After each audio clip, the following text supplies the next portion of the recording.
Unit 12, Listening Texts. Number 1. Baker. I get up very early in the morning about 4 o'clock and I don't finish until 3 o'clock in the afternoon, but I really love my job. I work in my own street so I don't have to travel far to get to work. The first thing I do when I get here is to turn on the ovens so that when the bread is ready, the ovens are right temperature. Mixing the flour and water together takes a long time, and when I finish that, I put the new loaves into tins and then put them into the oven. By 8 o'clock, my shop is full of warm bread ready for my customers to buy. The rest of the day, I make cakes. 2. Cleaner. I do most of my work when other people are at home. Some weeks I work in the evenings, and some weeks I work in the early morning. I must finish my work before the office workers arrive.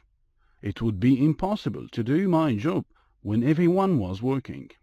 I clean the floors and the toilets and I empty all the bins.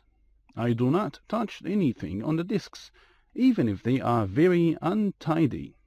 It is not a bad job, but it is quite tiring. 3. Fireman. Of course, it's a very dangerous job sometimes, but we do not spend all our time in burning buildings. Most of our work is going to road accidents, usually when people must be cut out of their vehicles. I have never been badly injured, but some of my friends have. Last year, my best friend died in a fire in a block of flats.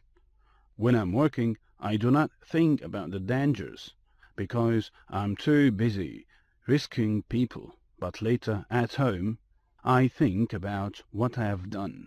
That can be very frightening. 4. Flight attendant. I mainly work on international flights. This month it's Egypt to China and Japan. Last month, all my flights were to the States. It can be a tiring job, but it's hugely interesting. There are always lots of things to do, like getting passengers drinks and serving food. I enjoy talking to the passengers. The only part of my job I don't like is staying in hotels in other countries. Next year, I'm going to be on national flights, so I will only have to fly to other towns and cities in Egypt. 5. Carpenter. I have done this job since I have left school when I was 13. I worked as an apprentice for my grandfather, who had a workshop at the end of our street. I learned everything from him. The first thing he taught me was how to cut wood neatly with a saw. Now most of my work is repairing things in people's houses, like doors and windows, stairs and floors. But sometimes someone asks me to make a table or a chair, and that's what I really enjoy doing.